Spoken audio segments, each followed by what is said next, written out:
নমস্কার বন্ধুরা, ঐশীস কিচেনে সবাইকে জানাই স্বাগত। আজ আমি একটা নতুন রেসিপি নিয়ে চলে এসেছি। এটা একটা পুরানো দিনের হারিয়ে যাওয়া রান্না। কালো জিরে বাটা দিয়ে বেগুন আলু বড়ি দিয়ে রুই মাছের ঝোল।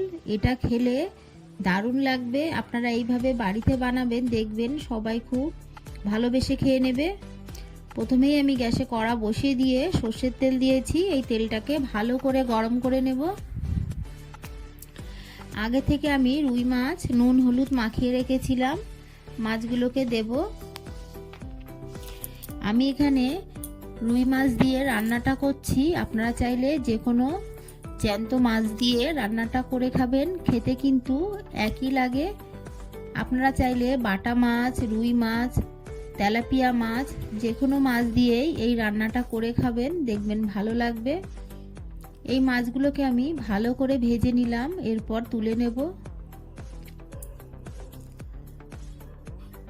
রুই মাছ একটু কড়া করে ভাজলেই খেতে ভালো লাগে।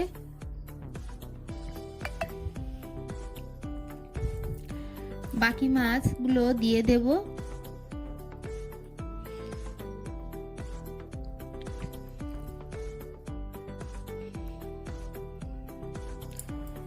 বাকি মাছগুলোকে আমি এপিট ওপিট করে কড়া করে ভেজে নেব।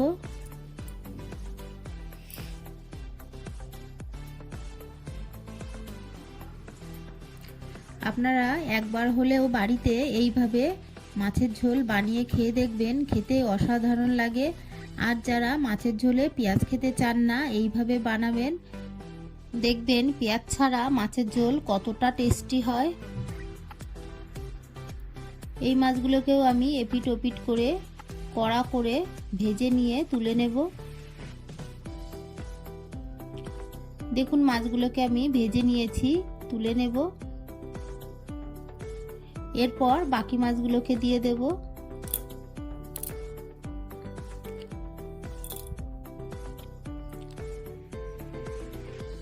বাকি মাছগুলোকেও আমি ভেজে নিলাম, মাছগুলোকে তুলে নেব।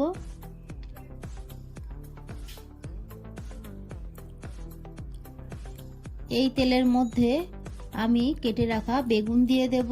বেগুনগুলোকে আমি লম্বা লম্বা করে কেটে নিয়েছি। তার আগে একটু হলুদ দিয়ে নিলাম, তাহলে তেলটা গায়ে ছিটকাবে না।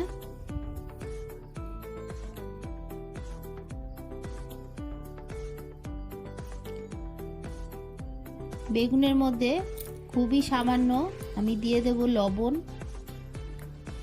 তাহলে বেগুনটা তাড়াতাড়ি নরম হয়ে যাবে আর ভাজাটাও কিন্তু তাড়াতাড়ি হয়ে যায়।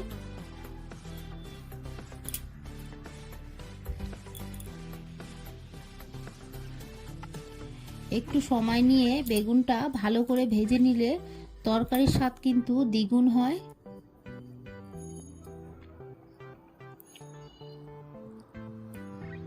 দেখুন বেগুনগুলোকে আমি লাল লাল করে ভেজে নিয়েছি।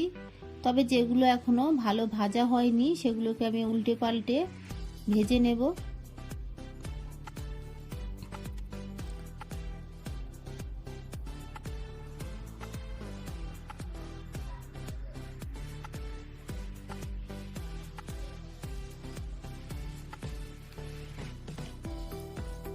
বেগুনগুলোকে আমি ভালো করে ভেজে নিলাম, এরপর বেগুনগুলোকে তুলে নেব। ভালো করে তেল ঝরিয়েই বেগুনগুলোকে তুলে নেব।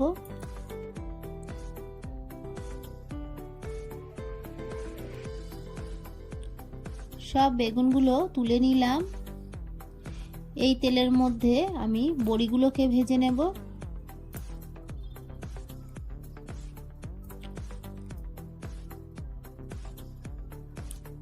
বেগুন দিয়ে মাছের ঝোলে একটু বড়ি দিলে মাছের ঝোলের স্বাদ কিন্তু বেড়ে যায়।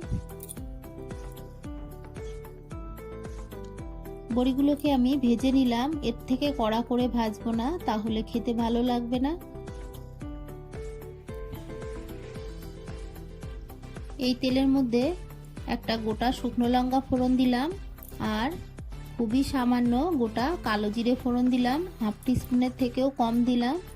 যেহেতু আমি এই রান্নায় কালো জিরে বাটা দেব, তাই ফোড়নটা একটু কম দিলাম। এরপর দেখুন এখানে আছে 1 টিস্পুন সর্ষে, 1 টিস্পুন কালো জিরে আর আছে 3টে কাঁচা লঙ্কা। আমি ভালো করে শিলনোড়ায় বেটে এটাকে দিয়ে ভালো করে কষিয়ে নিলাম।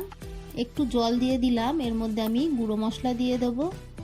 দিয়ে দিলাম 1 টিস্পুন জিরে গুঁড়ো, দিয়ে দেবো 1/2 টিস্পুন লাল লঙ্কার গুঁড়ো, দিয়ে দেব হলুদ গুঁড়ো। মশলাটাকে একটু নেড়ে কষিয়ে নেব।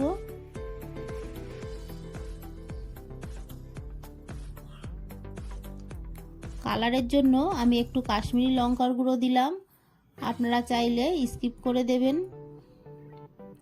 1/2 টিস্পুন কাশ্মীরি লঙ্কার গুঁড়ো আমি কালারের জন্য দিলাম। ভালো করে নেড়ে দেখুন মশলা দিয়ে তেল বেরোচ্ছে। এই সময় কেটে রাখা আলুগুলো দিয়ে দেব। দিয়ে দেব লবণ। এরপর এর মধ্যে দিয়ে দেব হলুদ গুঁড়ো, দিয়ে ভালো করে আলুটাকে মশলার সঙ্গে কষিয়ে নেব। ভিডিওটা বড় হয়ে যাচ্ছে তাই আমি কষানোটা সবটা দেখালাম না। ভালো করে আমি কষিয়ে নিয়ে তারপর দিয়ে দিলাম জল। জলটা দিয়ে আমি ঢাকা দিয়ে কিছুক্ষণ ফুটিয়ে নেব। আলুটা যখন 40% সেদ্ধ হয়ে যাবে সেই সময় এর মধ্যে ভেজে রাখা মাছ, বেগুন, বড়ি দিয়ে দিলাম।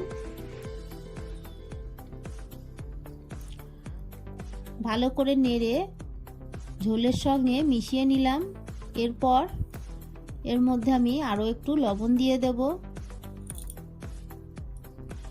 কিছুক্ষণ ফুটিয়ে নিয়ে আমি চেখে দেখলাম একটু লবণ লাগবে, তাই আরও একটু লবণ দিয়ে আরও একটু ফুটিয়ে নেব। গ্যাসের ফ্লেমটাকে মিডিয়াম করে আমি ফুটিয়ে নিলাম। সবশেষে আমি একটু চেখে দেখে নিলাম সবকিছু ঠিক আছে। আমি গ্যাসের ফ্লেমটাকে অফ করে দেব।